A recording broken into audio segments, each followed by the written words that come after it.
रात के 11:30 बजे थे। हवेली के आंगन में रखे दिए अचानक टिमटिमाए और फिर एक एक करके बुझ गए। हे भगवान, ये कैसी आवाज थी? रमेश भी घबरा कर उठते हैं। दोनों अंधेरे में चारों तरफ देखने की कोशिश करते हैं।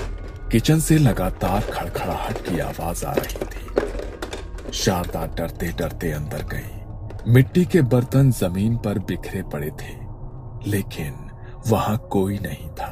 ये सब अपने आप कैसे गिर गया? रमेश खिड़की के पास जाते हैं और बाहर झांकते हैं। बाहर आंगन में अंधेरा था। रमेश का दिल जोर से धड़क रहा था। कोई ऊपर वाली खिड़की से झांक रहा था। वे दोनों घबराए हुए तुरंत कमरे में लौटते हैं और मीरा के पास पहुंचते हैं। रमेश ने उसका माथा छुआ तो हाथ तपे अंगारे जैसे जल उठा। माँ, कोई मेरे बाल खींच रहा है। मीरा का चेहरा पसीने से भीगा होता है और तकिए पर टूटे हुए बाल बिखरे होते हैं। ये कोई साधारण घर नहीं था। ये थी पाटन की पुरानी हवेली, जो पिछले 100 सालों से अपने रहस्यों के लिए जानी जाती थी। इस हवेली के बड़े बड़े हिस्सों में अब 4 परिवार रहते थे।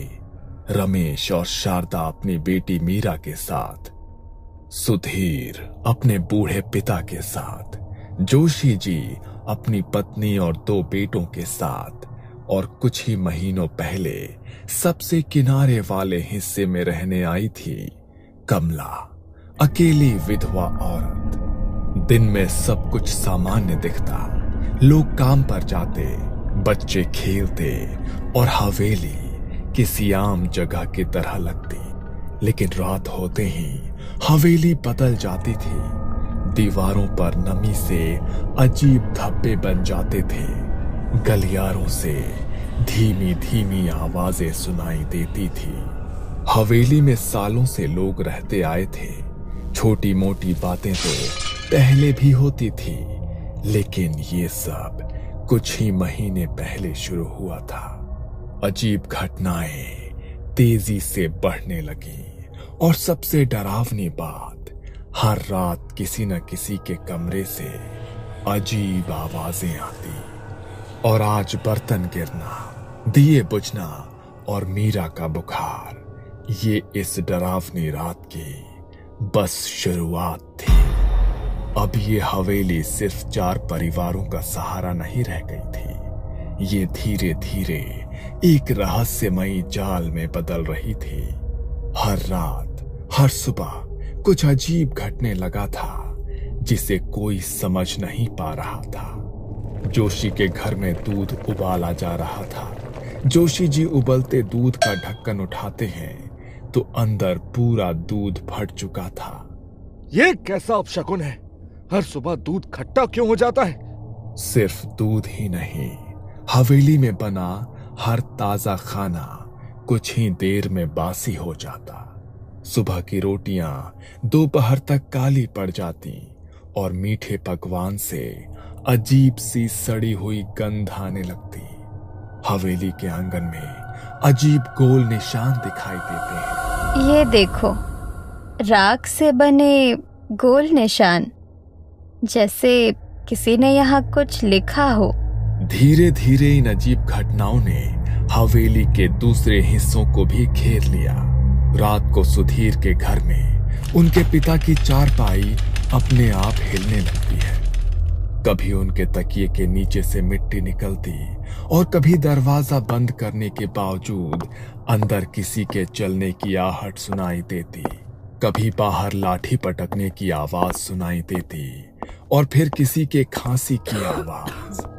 बाबा, आप आराम से सो जाइए, बाहर कोई नहीं है। जोशी जी के घर में बच्चों के खिलौने अपने आप हिलते, लकड़ी की गाड़ी अपने आप चलकर कमरे के कोने में जा रुकती और कभी कभी बच्चे रोते हुए कहते, पापा, वहाँ अंधेरे में कोई खड़ा है। जब जोशी जी देखते हैं तो वहां कुछ नहीं था, सिर्फ अंधेरा फैला होता है। कमला अब अक्सर हवेली में हो रही अजीब चीजों के बारे में सबको बताने लगी। कल रात मैंने अपने कमरे के बाहर किसी औरत की पायल की आवाज सुनी, लेकिन जब दरवाजा खोला तो वहां कोई नहीं था, सिर्फ गीली मिट्टी के निशान थे मेरे दरवाजे तक। कमला की बातें सुनकर सब सहम जाते, लेकिन उसी पल लोग उसे देखकर सोचते कि बेचारी अकेली है, शायद डर के मारे उसे ये सब सुनाई देता हो। अब हवेली का माहौल दिन ब दिन और डरावना होता जा रहा था। हर कोने में जैसे कोई अदृश्य ताकत झांक रही हो। कभी दरवाजे की चरमराहट होती, कभी खिड़की अपने आप खुल जाती। अगली सुबह शारदा जब दरवाजा खोलने गई तो चौखट पर काले धब्बे बने हुए थे, गोल गोल घुमावदार निशान, जैसे किसी ने राख और हल्दी से तांत्रिक चिन्ह बनाए हो। ये किसने बनाया? मीरा अचानक से खांसते खांसते गिर पड़ती है। लोग दौड़कर उसे संभालते हैं। मीरा फिर से अचानक बीमार पड़ गई। बुखार, कांपना और होठों से बड़बड़ाहट, जैसे कोई नाम ले रही हो। अब साफ है, हमारी बेटी की हालत का जिम्मेदार कोई है तो वो सामने वाली गली का तांत्रिक है। सभी लोग हवेली से बाहर देखते हैं। सामने वाली गली में एक जर्जर झोपड़ी, जहां से धुआं उठ रहा था। हाँ, मैंने कई बार देखा है। वो रात को अजीब चीजें ले जाता है, मुर्गे, नींबू, हड्डियां, सब यही सब कर रहा है। बाबा भैरवनाथ, उम्र 70 साल से ऊपर, सफेद बाल, झुका हुआ शरीर और आंखों में अजीब सी चमक। भैरवनाथ पहले मंदिर का पुजारी था, लेकिन कुछ अनहोनी के बाद उसने मंदिर छोड़ दिया और तांत्रिक विद्या में उतर गया। अब उसकी झोपड़ी से हमेशा धुआं उठता, रात को अजीब मंत्र सुनाई देते और सुबह दरवाजे पर राख, खून और हड्डियों के टुकड़े बिखरे मिलते। लोगों का विश्वास था कि वो काला जादू करता है और उसकी नजरें कभी भी जिस पर पड़ जाएं, उसका घर उजड़ जाता है। अब और बर्दाश्त नहीं होगा। जो भी मीरा के साथ हो रहा है वही भैरवनाथ है। हमारे घर में दूध, खाना सब खराब होता है। बच्चों को भी डरावने सपने आते हैं। और अब ये निशान, ये सब उसी का काम है। ये उसी की काली विद्या है। सबका शक अब पूरी तरह से भैरवनाथ पर था। हवेली के लोग मान चुके थे कि वही इस डर का असली जिम्मेदार है, लेकिन असलियत अभी बहुत गहरी थी और वो किसी ने सोची भी नहीं थी। उस रात हवेली में सब लोग एक जगह इकट्ठा हुए थे। इतनी अनहोनी एक साथ कभी नहीं हुई थी।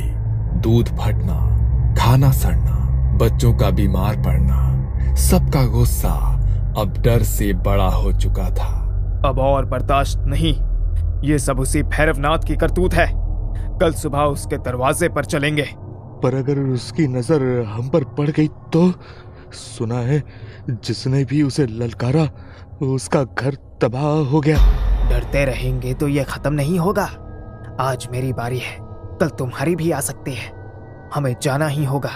काफी देर तक बहस चलती रही। कोई कहता कि रात में ना जाएं, सुबह देखेंगे, तो कोई कहता कि अगर उसने सुन लिया तो और बिगड़ जाएगा। लेकिन आखिरकार तय हुआ कि सुबह होते ही हवेली के सारे लोग भैरवनाथ के दरवाजे पर सवाल लेकर खड़े होंगे। सुबह जब सब लोग भैरवनाथ से जवाब लेने उसके घर पहुंचे तो वहां खामोशी नहीं, चीखें गूंज रही थी। किसी औरत की तेज चीख, हाय भगवान, बाबा मर गए। भैरवनाथ जमीन पर पड़ा। उसका चेहरा नीला पड़ चुका था और मुंह से सफेद झाग निकल रहा था। आंखें आधी खुली हुई, चारों ओर राख बिखरी थी। देखा, उसका तंत्र उसी पर पलट गया। बोला था ना, काला जादू करने वाला अपने ही जाल में फंसता है। अब हवेली पर से बला हट जाएगी। भीड़ में खड़े रमेश, जोशी और सुधीर, उनके चेहरे पर हैरानी और थोड़ी राहत थी। गांव वालों ने मान लिया कि अब सब खत्म हो गया। भैरवनाथ को उसके कर्मों का फल मिला है। हवेली की मुसीबत भी अब मिट जाएगी। लेकिन सच्चाई ये थी कि असली खेल अब शुरू हुआ था, और ये खेल भैरवनाथ का नहीं, किसी और का था। भैरवनाथ की मौत के बाद भी अंधेरे का खेल अभी खत्म नहीं हुआ था। अचानक खिड़की धड़ाम से खुलती है और पर्दा उड़कर जलते दिए की लौ बुझा जाती है। कल रात मेरी खिड़की पर कोई जोर जोर से दस्तक दे रहा था। डर के मारे मैं रात भर सो नहीं पाई। अगली सुबह सुधीर ने तकिए के नीचे हाथ डाला और फिर वही चीज निकली, लाल धागा, राख और कटा हुआ नींबू। हर रोज ये क्यों मिलता है मेरे तकिए के नीचे? कौन कर रहा है ये सब? लेकिन सबसे बुरी हालत थी मीरा की। उसका चेहरा अब बिल्कुल पीला पड़ चुका था। बाल झड़कर जमीन पर बिखर जाते, वो बुखार में तड़पते और कभी कभी अचानक चीख उठती। सुधीर ने मजबूरी में डॉक्टर को फिर से हवेली बुलाया। बुखार तो है, पर कोई दवा असर ही नहीं कर रही। ये बीमारी जैसी नहीं लगती। सब एक दूसरे का चेहरा देखते हैं। आखिरकार सबने तय किया कि अब किसी तांत्रिक को बुलाया जाए। कोई साधारण बीमारी नहीं, हवेली पर बुरी नजर है। गांव के लोग एक बूढ़े तांत्रिक को हवेली लेकर आते हैं, हाथ में कमंडल और राख। ये हवेली साधारण जगह नहीं है। दीवारों पर धब्बे, खिड़कियों पर राख के निशान, ये सब सूतक सिद्धि का असर है। सब लोग फुसफुसाने लगे, सूतक सिद्धि, सूतक सिद्धि। हाँ, सूतक सिद्धि काले जादू की एक दुर्लभ विद्या है। ये इसमें किसी घर या जगह को अशुद्ध कर दिया जाता है। रातों रात वहां का खाना पीना सड़ने लगता है, बच्चे बीमार पड़ जाते हैं और धीरे धीरे घर तबाही की ओर बढ़ता है। ये सब किसी इंसान की करतूत है, और जब तक उस इंसान का पता नहीं चलेगा, हवेली का सूतक खत्म नहीं होगा। सब एक दूसरे का चेहरा देखने लगते हैं। तांत्रिक के जाने के बाद हवेली का माहौल और जहरीला हो गया। अब सबको लगने लगा कि ये बला बाहर से नहीं, घर के अंदर से आई है। लेकिन कौन है वो, ये कोई नहीं जानता था। रात को चुपके चुपके आंगन में जाती हो, अंधेरे में कुछ बड़बड़ाती रहती हो। लोगों ने तुम्हें नींबू और राख हाथ में लिए देखा है। कहीं ये सब काला काम तुम ही तो नहीं कर रही? कमला चुप रहती है, बस ठंडी नजरों से शारदा को देखती है और वहां से चली जाती है। ये देखो, सुधीर के कमरे में सबूत मिला है। जमीन पर नींबू, राख और काले कपड़े पड़े रहते हैं। ये सामान मेरा नहीं है, किसी ने जानबूझकर मुझे फंसाने के लिए रखा है। सब एक दूसरे को शक की नजरों से देखते हैं। कोई कुछ कहता नहीं, लेकिन माहौल और भी भारी हो जाता है। हर दिन किसी न किसी पर शक जाता। कभी शारदा के कमरे में राख और बाल मिलते, तो कभी जोशी जी के दरवाजे पर नींबू रखा होता। कभी सुधीर के तकिए के नीचे काला धागा निकलता, तो कभी आंगन में राख के पैरों के निशान। हवेली अब एक रणभूमि बन चुकी थी। यहाँ कोई किसी पर भरोसा नहीं करता था। सब अपने अपने कमरों तक सिमट गए। हवेली अब सिर्फ डर का घर नहीं, बल्कि ये अब शक और अविश्वास की गहरी खाई बन चुकी थी। एक दूसरे के कमरों में अजीब चीजें मिलने के बाद सब एक दूसरे को शक से देखने लगे थे। इसलिए जोशी और सुधीर ने तय किया कि तांत्रिक को फिर से बुलाना ही पड़ेगा। अगले ही दिन वो तांत्रिक को ले आए। तांत्रिक ने उनकी सारी बातें सुनी और सबकी आंखों में देखा। यह सामान तुम में से किसी का भी नहीं है। इन्हें जानबूझकर रखा गया है ताकि शक तुम सब में फैलता रहे। ये किसी और का काम है। और अब मुझे अंदाजा हो रहा है कि असली खेल कौन खेल रहा है। तांत्रिक पहले ही भैरवनाथ की मौत की असली वजह का पता लगा चुका था। 2 दिन बाद अमावस की रात तांत्रिक छुपकर हवेली आया। उसने पहले से ही तैयारी कर रखी थी, सूतक सिद्धि तोड़ने के लिए विशेष साधन और मंत्र। काली अंधेरी रात में कुत्ते लगातार भौंक रहे थे। कमला अपने कमरे से निकली। उसकी चाल अजीब और आंखें सुर्ख लाल।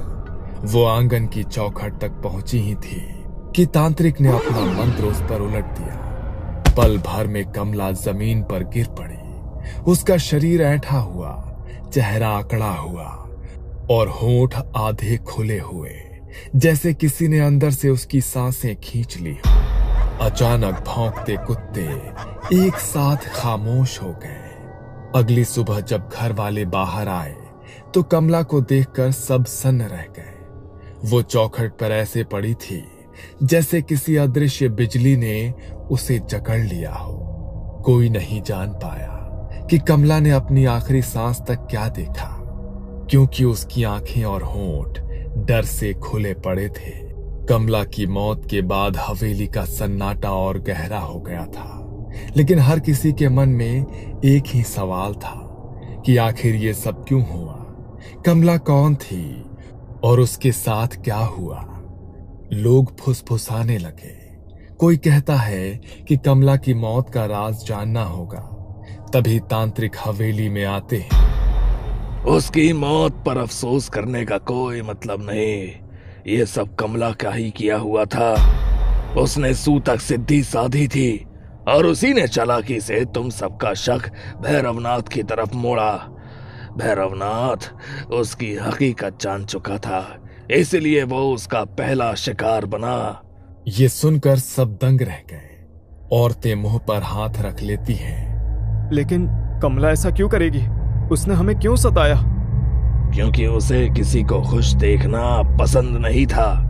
उसके अपने जीवन से सुख शांति जा चुकी थी और अब वो चाहती थी कि कोई और भी सुखी ना रहे। उसे तुम सबकी खुशहाली छीननी थी और धीरे धीरे इस हवेली पर कब्जा करना था। मैंने उसकी जिंदगी के बारे में सब पता लगाया है। उसके माता पिता बचपन में ही गुजर गए थे। वो अकेली रह गई थी और तभी उसने काला जादू सीखना शुरू किया। शादी के बाद उसका पति और सास ससुर उसे रोकते थे, लेकिन उसने सबको इसी जादू से मार डाला। जहां जहां भी वो रही वहां बर्बादी फैल गई। ये हवेली उसकी अगली शिकार थी। ये सुनकर सबके होश उड़ गए। जिस औरत को सबने एक बेचारी विधवा समझा था, असल में वही उनकी बर्बादी की जड़ थी। और अब उसकी मौत के साथ उसकी काली परछाई भी इस हवेली की दीवारों में हमेशा के लिए कैद हो गई थी। ये कहानी आपको अच्छी लगी हो तो हमें सब्सक्राइब करें, हमारा इंस्टाग्राम और फेसबुक पेज जरूर फॉलो करें। अगर आपके पास ऐसी ही कोई कहानी हो तो हमें कमेंट बॉक्स में भेजें। हम कोशिश करेंगे कि अगली एनिमेटेड स्टोरी आपकी होगी।